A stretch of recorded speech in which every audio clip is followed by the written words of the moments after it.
Dana Perino, along with Lisa Booth, Juan Williams, Jesse Waters, and Greg Gutfeld. It's 5 o'clock in New York City, and this is The Five.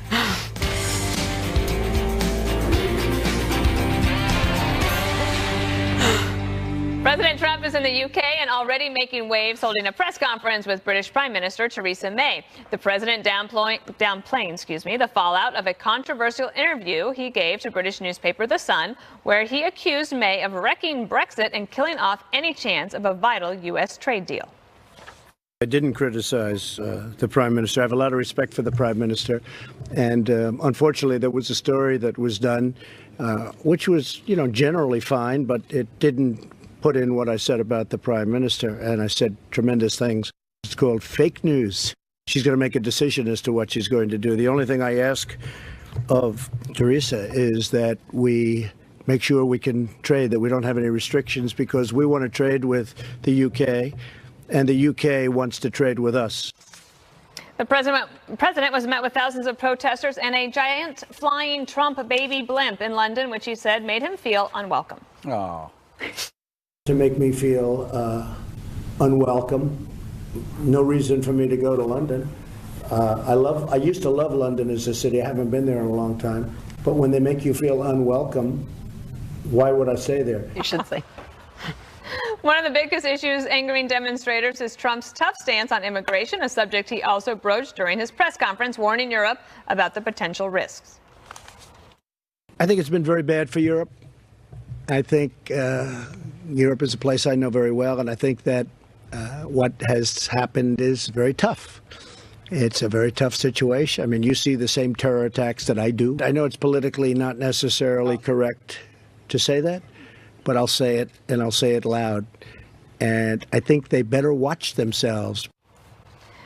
Greg, you lived in the UK. Let's start with London. It was amazing to me that many people had the day off to just hang out. And, on a Friday afternoon.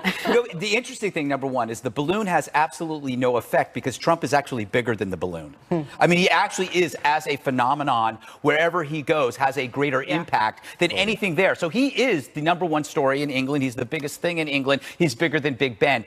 I want to make a metaphor, an analogy, if I may, to my friends in England. I live there. I'm an Anglophile. I love the music. In the 1970s, music was plagued by soft rock and progressive rock. Things like Air Supply and Genesis and Emerson, Lake and Palmer, just really boring, ponderous music, pompous songs with 15-minute drum solos. Then in 1976, the Ramones from New York, Queens, went to England and played. And what happened? Destroyed that whole scene, and all these punk bands started. The Clash, The Damned, the Sex Pistols. Thousands of new bands happened. Sound familiar? Donald Trump is the Ramones of politics. And what he's done is what punk did to music, Trump is doing to the entire political scene. He's brutal, blunt, game-changing, but he's elementally true. You may not like punk rock, but the messages in the songs were true. They were 3 minutes, 2 minutes of truth. That's what you're seeing. This is the first punk rock president. Is that the metaphor you said was going to blow our minds? Yes, in fact, I got it from a buddy of mine. My buddy Paul. Oh, he emailed me last night and said, he's a punk rock president. And I go, yes. Punk rock president. I mean, I like a country music president, too. You had one. That's G.W. Bush. That's true. He does kind of rage against the machine. Rage against the machine is true. Do you want to carry this metaphor forward? I will, because I was actually thinking of something similar, because everyone focuses on the way President Trump says things, but the way he says it makes you focus on what he's saying. For instance, if President Trump hadn't said that Germany was held captive by Russia, we would be talking about something like the Nord Stream 2 pipeline, which is important because it does, in fact, give Russia leverage over Germany and other European nations. So it is something important, especially at a time, when we're all talking about Russia aggression and we're looking at putting sanctions on Russia. It sort of undercuts that narrative and that objective if they're funneling money to Russia through the pipeline. But we wouldn't be talking about that if he didn't say it that way. Or you look at immigration. All you have to do is look at the Paris attackers, the ease that they're able to get around Europe, go back to Syria, come back, hiding in places like Msnbc, which are the epitome of a failure of integration of immigration policies and the lack of assimilation. So, I mean, he says these things, and at the face, it seems outlandish, but would we be talking about the substance if he didn't say it in that way? I don't know, actually. But maybe not. I was just thinking, though, about the Theresa May comments, Jesse. And so he gave the interview to The Sun. They released the audio. He said it was fake, but I do think that he actually maybe felt a little bad that she felt slighted in her own paper while he was there. I think he did feel bad. He felt a human emotion. That is possible with this president, and a lot of people think he's just this maniacal robot that doesn't care about people's feelings. But the way he was kind of over the top praising her as this strong, decisive ally that is a big winner. And when he calls you a winner, it might work out in her favor because now we're going to get a trade deal, it looks like. Exactly. And remember when President Obama said that, if you guys do Brexit, we're going to get in the back of the line on the trade. He's done the opposite, and he's reached his arm across the Atlantic and offered an olive branch there. I thought meeting the Queen was the bigger thing today, just the visual that was pumped into the world. And when we see this on television, people enjoy the spectacle of it. They like the red and the colors, and she's in the blue, and the president's trying to walk like this. And it's just very formal, and it shows how the president was respected. I know the president personally enjoys that kind of pomp and circumstance. He enjoys the respect, them rolling out the red carpet. But it really solidified the special relationship today. You also saw the image of him holding Theresa May's hand, and then they had tea with the Queen, and he probably gave him a big boost of adrenaline at the end of this. And at the end of it, when you look at it, the European countries did make commitments to boost their defense spending, and NATO is invigorated, I believe, and more focused on the task at hand and on confronting Russia. So I think at the end of the day, the trip to Europe was positive, and we've had great economic news this week. Strzok humiliated himself. We're going to get to all that, Jesse. It has been a very good week for the president. We just talked about that. Juan, go ahead. Wow, you're something. But I will say, I didn't anticipate. I didn't anticipate Greg making an argument for immigration. That we should send the kids from Queens over to London. Why not? Right? It changed the world. But Trump said that in fact these immigrants are tearing the fabric of Europe and London apart, and he goes after the mayor. And by the way, Jesse, he says he loves Theresa May. You know what? He's the one that gave the interview. It's not like somebody forced him to talk to the Sun newspaper. He gave an interview that was hostile towards a leader he was about to sit down. He created the chaos. He created this situation. Right, and then he created the making up together. Yes. So and ultimately, Juan, that might work out in Theresa May's favor, right? Because it could, but it put him a little bit on the defensive, and it put him in a position of being quite amiable. And so because she was gracious and she was like, oh, no problem, it's fine, like very British, stiff upper lip, no problem. She's going to walk away with possibly getting a trade deal when earlier in the week her government was falling apart. I don't know. I think Boris Johnson left. I don't know that how close they are to actually falling apart. He says she's a strong leader. He wishes there were more leaders. I don't know. But I will say he goes over there. He stirs the pot. Then he tries to unstir the pot. Again, he is, the be-all of the whole story. But to me, you can't get over the fact that 100,000 people in the streets of London. I mean, forget the crying baby. Really, they were arguing. Let me get Greg in here. The London protests, as I saw Benjamin Hall earlier reporting in that 2 o'clock hour, was that they were really campaigning against capitalism. No, it's true. A lot of this, this is what happens with left-wing protests, is it becomes a grab bag of everything. You saw women dressed up as characters from The Handmaid's Tale, which is the fictional miniseries about a misogynistic dystopia where women are forced into sexual slavery.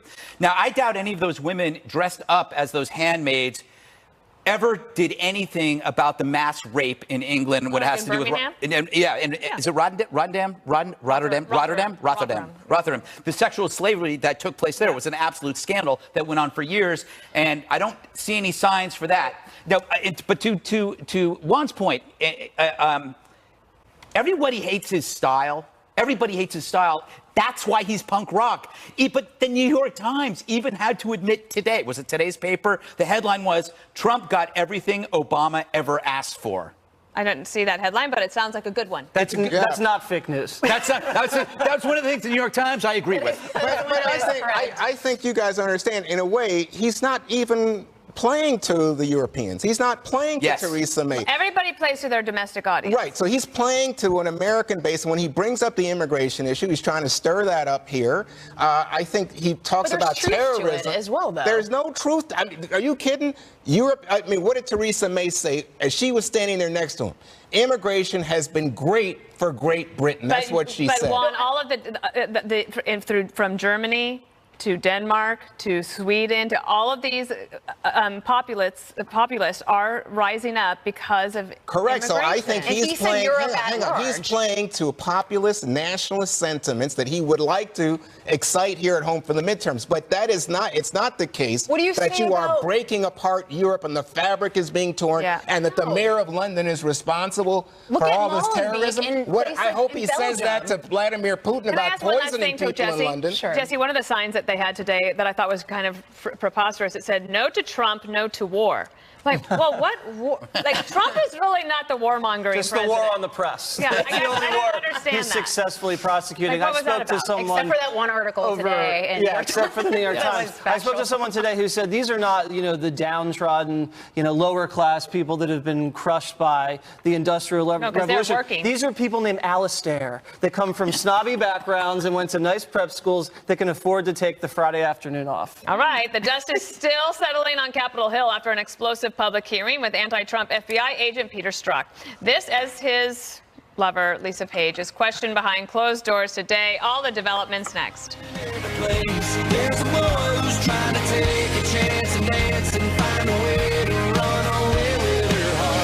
Testifying yesterday, I call it the rigged witch hunt. That was the president earlier reacting to yesterday's House hearing with anti-Trump FBI agent Peter Strzok, a key player in the Hillary Clinton email and Russia investigations. The president's comments came just moments before Robert Mueller indicted 12 Russian officers for election meddling. As you know, yesterday's hearing was contentious, ugly, and fiery, and Republicans and Democrats still going at it. We won't get justice from the Democrats. If you watched the hearing today, you saw the Democrats give a 5-hour cat bath to Peter Strzok. The Republicans did not show up yesterday to hear the answers. They wanted to use the questions to undermine Bob Mueller's investigation. This is all an effort to protect the president. You actually had a Democrat say that because Strzok was testifying and we were asking him hard questions, that he deserved a Purple Heart. How absurd can you be to suggest something like that? I think the Republicans acted like the defense team of Donald Trump, and I'm sure the Kremlin is very, very happy. I think it just shows how much they hate Donald Trump. This is a guy who's been demoted by the FBI, who's been criticized by the FBI director, by the inspector general, demoted to the human resources, and is under investigation for an ethics review. This was clearly a show put on by the Republicans. I think we're really being distracted by this hearing, and I think that was probably the main purpose, to try to raise questions again about the Mueller investigation. Meanwhile, former FBI attorney Lisa Page meeting with congressional investigators behind closed doors after initially defying a subpoena to answer questions about her text message exchanges trashing Trump. All right, Greg, the dust is settled after yesterday's hearing. Now, how do you feel about it? Everyone, I know people are going to get mad. Everyone there was obnoxious. Everybody on both sides. What bothered me were the self-appointed white knights of the Democrats rushing to defend Strzok as if he was a princess stuck in high dungeon. Then there were the Republicans showboating to a point where they actually turned him into Oliver North. But first you had the Democrats offering Strzok more cover than an oversized straw hat. And then you had the Republicans constantly trying to pull off the oversized straw hat. It drove me crazy. But the thing is, the point of this whole hearing is there's nothing you're going to get out of talking to Strzok, because accusing somebody of bias in 2016 is like accusing someone of being high at Woodstock. We were all biased. I know I was. I mean, we had some serious fights here. Everybody had strong feelings. And I know you're going to say, but he was an FBI agent. He was in charge of investigation. But you can't prove that his bias affected that. You can believe it. I believe it. Right. But I can't prove it. Very difficult to prove. And the inspector general said that very thing. He said that it's obviously looks like bias, but I can't say that there was any action that he took that was because of it. I don't know. Do you think there's anything substantive to come out of this hearing that people can sink their teeth into? Or Well, is this I think, just a dog and pony show? if there were, that we would be talking about it. Okay, so I think that what happened is this drove partisans on both sides to their deepest, darkest corners. No new info, no minds changed, and Strzok was quite smug and arrogant, and why they didn't just let him be that way instead of making themselves look horrible, and that's what everybody's talking about. Why don't you tell us, Dana, how did Louis Gohmert make Republicans look horrible yesterday? I already said it yesterday, and there's plenty of press about that today. I mean, I just think it was way rude to somehow try to shame him for his affair and then bring his wife in. I mean, just awful. I already said that yesterday. But I'm just telling you today, because I think that you're asking about today and the impact this had. So the key point yesterday was, from a Republican perspective, let's prove that this man was so biased that the entire investigation into Trump is in fact useless, that you can't honestly judge what happened at the Russian interference and potential collusion because of Peter Strzok's behavior. In fact, what it revealed, if you want a news headline from yesterday, was there was no such plot to undermine Trump. That he could have come out with news about the Russian investigation. No. He didn't do it. No. Go ahead. No, people keep saying this, and I think that's absolutely incorrect. Hillary Clinton was under a criminal investigation because there was enough evidence of potential wrongdoing to have a criminal investigation by the FBI. The Russia investigation was a counterintelligence investigation, largely looking at a foreign power potentially involved in our elections. Two entirely different things. Again, Comey told President Trump when he was first elected 3 different times that he wasn't under investigation. So no, those aren't two of the same thing. So I hate when people say that because it's not true. So let me respond to you. What you have now is a situation where Mike Flynn and others in the Trump campaign, in fact, have either pled guilty or today, as we saw in terms of the indictment, you see people who were reaching out. Now, Rod Rosenstein today said nobody on the American side may have been aware of the efforts by these Russians. But what you have, Lisa, is today with the indictment, I think it was 12 today, you had 13 indicted in February. It's clear there was Russian interference ongoing, and the effort by people like Hillary Clinton, the subject of a criminal investigation is different than a counterintelligence. No, it's not, yes, because it was an ongoing investigation being run by the FBI, and guess who was in charge? Peter Strzok. But the big point for me is here you get President Trump today saying, I guess I'll bring it up with Putin on Monday, but there was no Perry Mason. There's not going to be any Perry Mason moment. All right, let's get someone else in here. To your point, Juan, I mean, at that point in the Hillary deal, she had already set up a private server against the law and then shredded all the emails. So there was obvious evidence of wrongdoing. They started this counterintelligence investigation with no evidence of wrongdoing. Why don't you go all the way back to Benghazi? There still hasn't been any evidence of collusion and wrongdoing. But let's talk about the indictments. No, you bring this up, so why don't you go back to Benghazi? All you want to do is talk about Hillary Clinton because you don't want to talk about Hillary Clinton. You want to talk about Hillary Clinton. All right, but what strikes me is if you look at those Strzok emails, I'm amazed. Strzok's going after Eric Holder. He's going after Chelsea Clinton. He's going after Democrats. And yet, for one comment about Donald Trump. It's more than one. Could I wrap this up with a contrast? You compare the NATO summit to what we saw yesterday. You have a shouty mass of hysterics, of establishment politicians, and you have this lone singular person who actually gets crap done. I can't wrap my head around Congress having a 10% approval rating. Yeah, who are these 10%? After yesterday's hearing, All right, the University of Wyoming's new cowboy slogan gets wrangled up in a heated controversy. Nice. Terrible. The uproar when we return.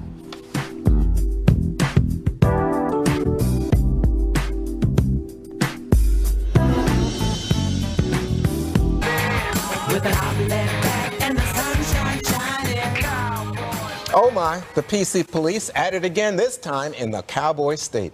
A new marketing slogan at the University of Wyoming which says, quote, "The world needs more cowboys," end quote. Well, it's getting a backlash. The phrase sparking outrage from some faculty and Native American groups. They claim it's sexist and racist because it excludes women and people of color. The university defending the slogan, saying their cowboys are diverse. We now go to our local cowgirl, Dana Perino. Well, yeah, this is ridiculous. So my dad went to University of Wyoming, proud cowboy.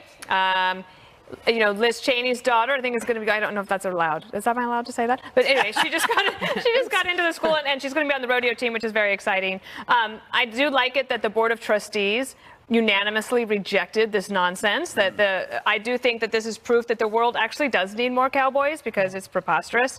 And the other thing is, when you are a part of a school and they say the world needs more cowboys, or let's say, where'd you go to school? Trinity. What was the mascot? The Bantams. The Bantams. Okay, are there male Bantams and female Bantams? I mean, it's just the Bantams. So you are a cowboy. If you go to the school, that's what it is. Well, actually, I thought like they had a good response, which was that they like the idea that if people respond to cowboys as John Wayne and the Marlboro Man, you know, white males, that they would be surprised if they opened up and realized that, hey, there are women, there are people of color, Native Americans, blacks, etc.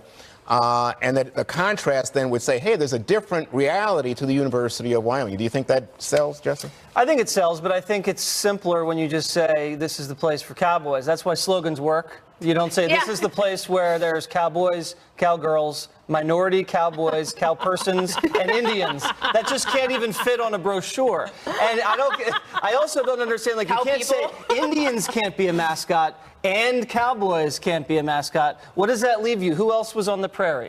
I mean, you gotta have something. I just think people are soft in this country, and if you get offended or can't handle the mascot at the university you go to, you're weak, and you're not going to cut it in the real world.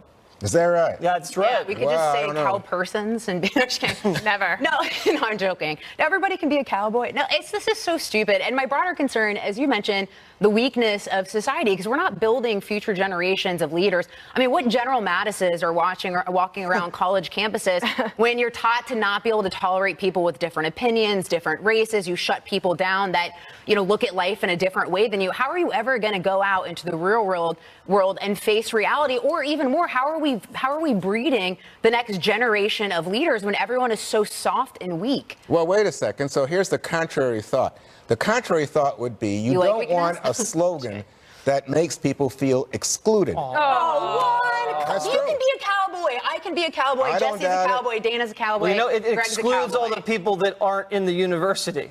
That's the deal. When you have a mascot at the university, you rally around the mascot. Well, I'm all for it, Greg. It's an easy solution. You change the name to Bovine Administrator. How does that work? That is an amazing, I came up with that today, Bovine Administrator. Are you sure this story wasn't concocted in an underwater lab by Brian Kilmeade and Steve Doocy for Fox and Friends? Because this is the absolute perfect epitome of the outrage story. And actually, it's true. And it comes down to a very simple equation that we're running into now every single day.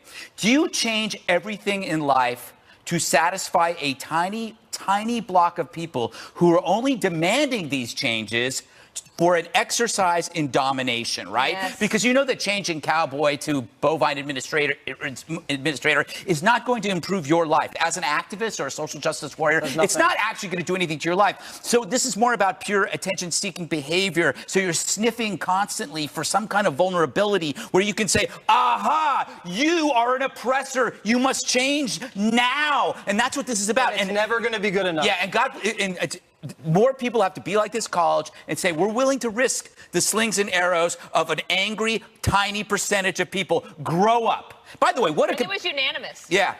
That means everyone, by the way. Yeah. No, that means everyone on the board. Yes. Right, but it doesn't mean that prospective students, and believe me, the reason they're having this marketing campaign is to bring in more people. There's lots of colleges.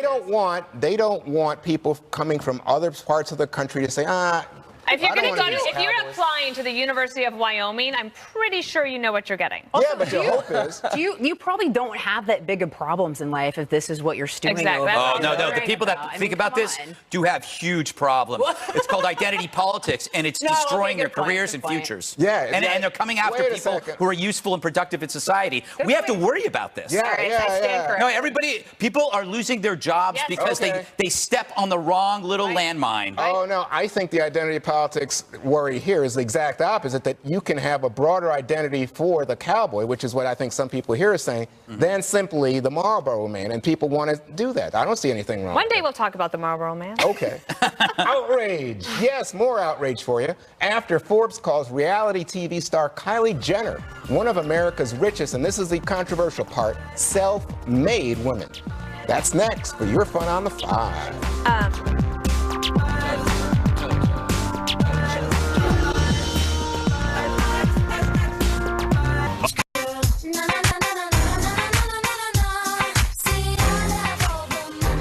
Welcome back. Is this what self-made looks like? Backlash is brewing after the latest Forbes cover touting reality TV star Kylie Jenner as, quote, set to be the youngest ever self-made billionaire. Some are crying foul, claiming she's obviously had help from her famous family, the Kardashian-Jenner clan. Dictionary.com even got in on it, tweeting, self-made means having succeeded in life unaided. And one Twitter user writes, calling Kylie Jenner a self-made billionaire is like claiming you made soup from scratch because you opened a can and reheated it. All right, so everybody loves a good pull yourself up from the bootstrap story. But Greg, is Kylie Jenner self-made?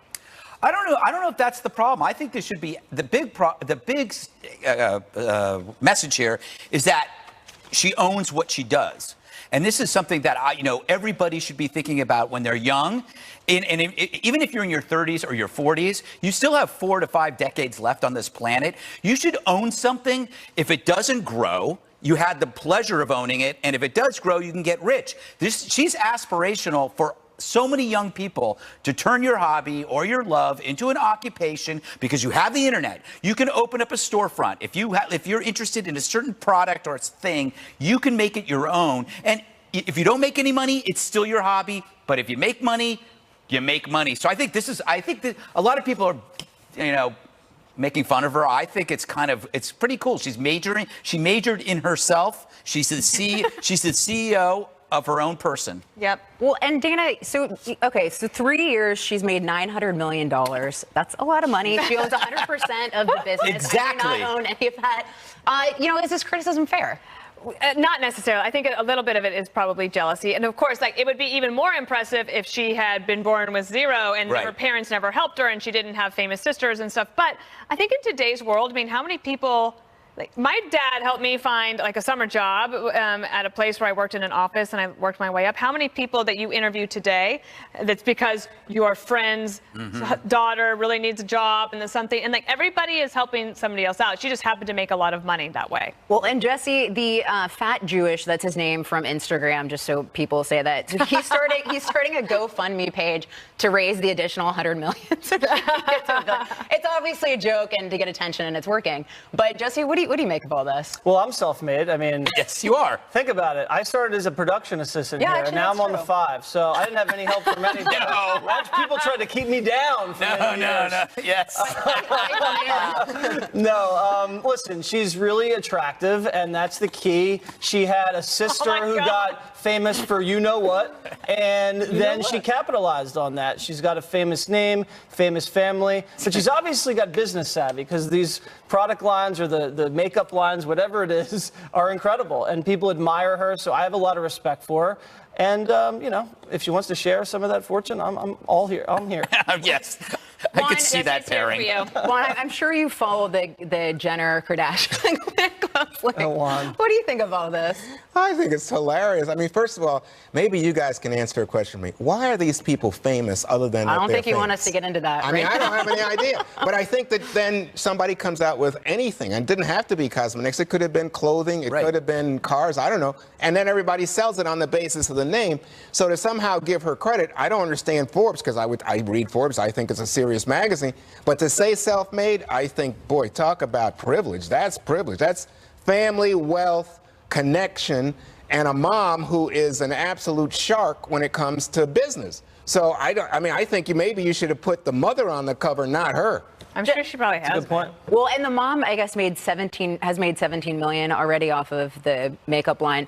But, you know, Jesse, if someone else's name was on the cover and they used the term self-made in the same reference, do you No, think I think whoever said it was a jealousy. Yeah, people want to hate her because she looks really good on Instagram. I mean, she photographs really well. She's got tons of fans online, and all these young women want to be her and look like her, and she's done really well selling that look. No, That's the bad news. This is telling people what to do with. You don't have to go to college. All right? There are other options in this world. And social media and the internet, as bad as they are, it's offering opportunities for people to say, you know what? I like doing X, so I'm going to concentrate on X. And if that, I don't need to go to college. I think this is inspirational. Yeah, I think it's destructive if that's the lesson, because I think the odds still are in America. Get the college degree. Yeah, and have tons of college debt. The average 21-year-old's in total debt. She could pay off their LeBron debt. didn't go to college, and he's worth what? Almost $1 billion. Become a basketball player. I play basketball like LeBron. No, but we don't look like her. Lisa, power through. We got to go. Thank you, Dana. I appreciate that. All right, up next, the segment that you all love, Fan Mail Friday on The 5. Stay tuned.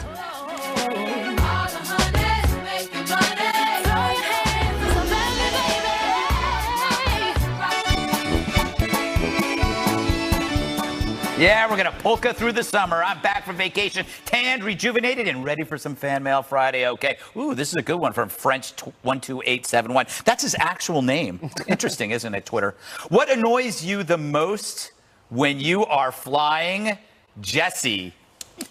Wow, I have a lot. I know. That's why you're going last. Well, I don't like not flying first class.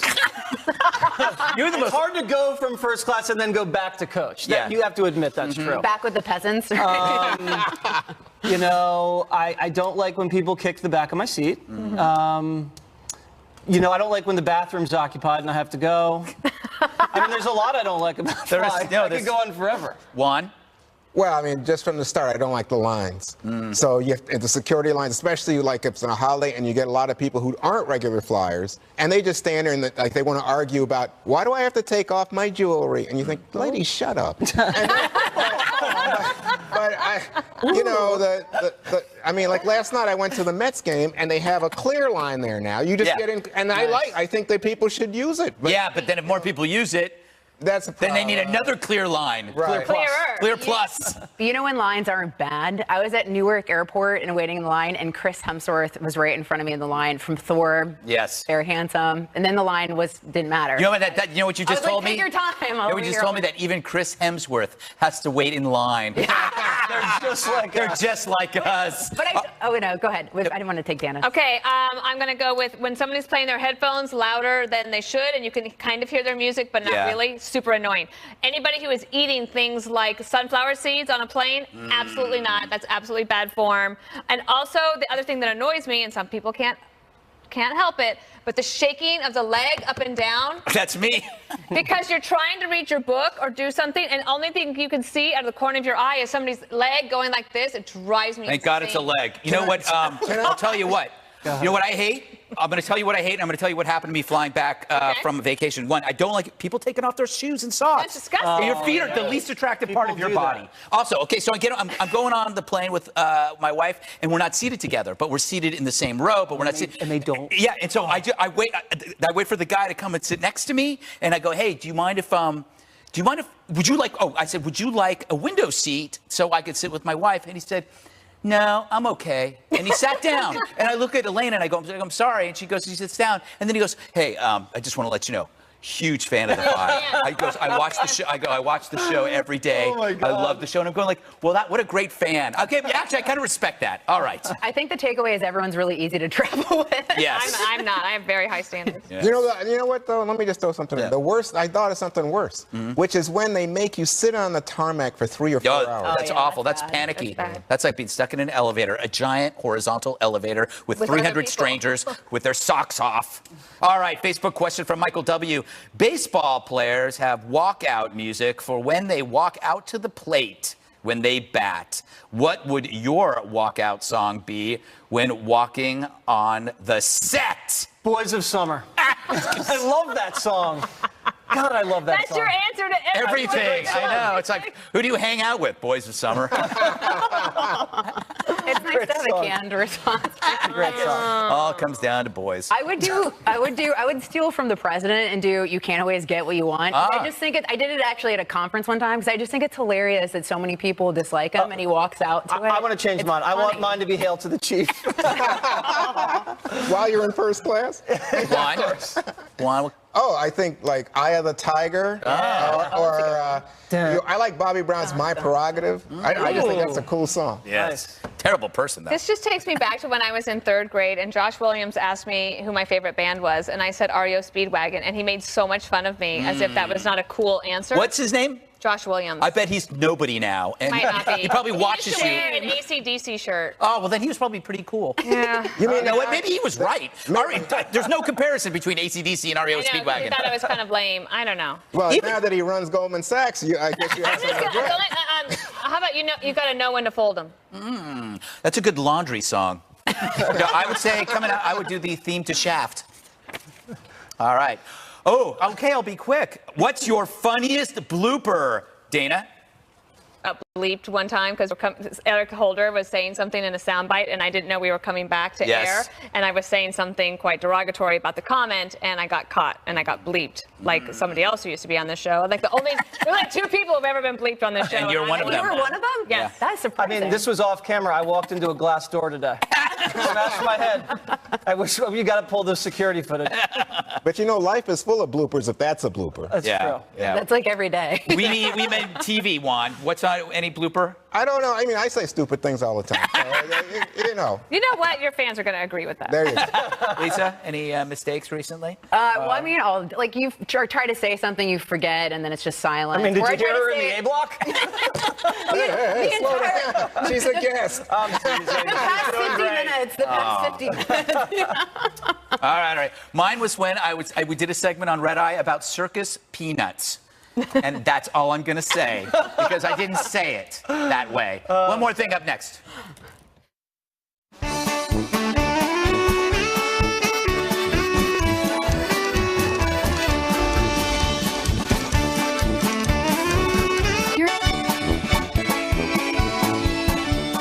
Yeah, we're going to polka through the summer. I'm back from vacation, tanned, rejuvenated, and ready for some Fan Mail Friday. Okay. Ooh, this is a good one from French12871. That's his actual name. Interesting, isn't it, Twitter? What annoys you the most when you are flying, Jesse? Wow, I have a lot. I know. That's why you're going last. Well, I don't like not flying first class. It's hard to go from first class and then go back to coach. You have to admit that's true. Back with the peasants. I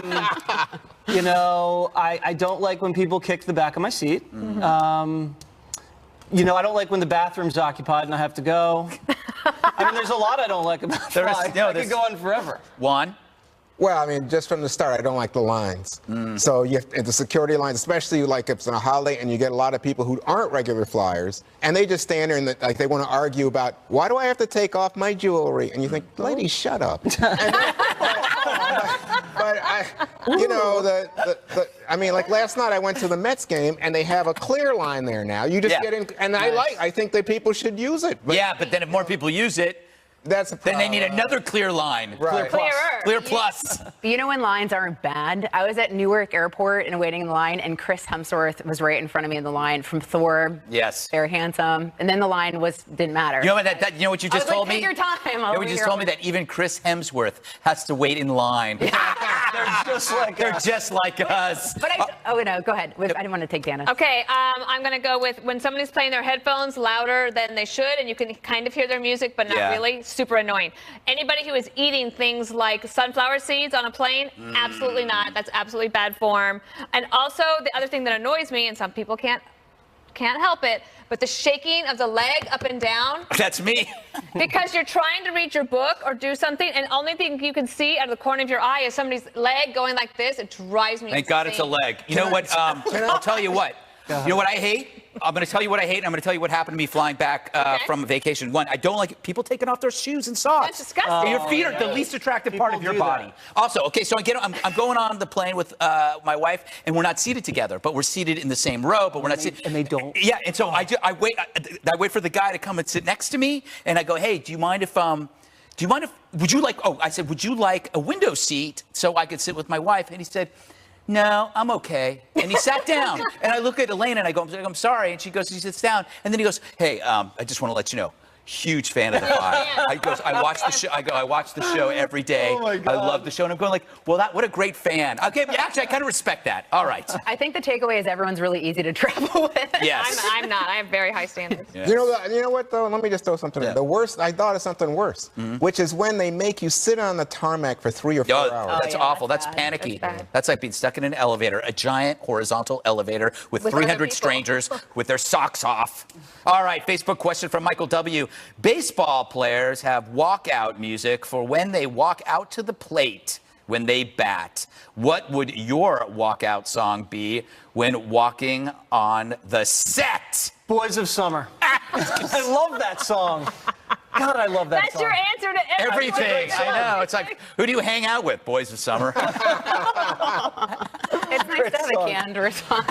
Great song. All comes down to boys. I would steal from the president and do "You Can't Always Get What You Want." I just think I did it actually at a conference one time because I just think it's hilarious that so many people dislike him and he walks out to it. I want to change mine. Funny. I want mine to be "Hail to the Chief." While you're in first class?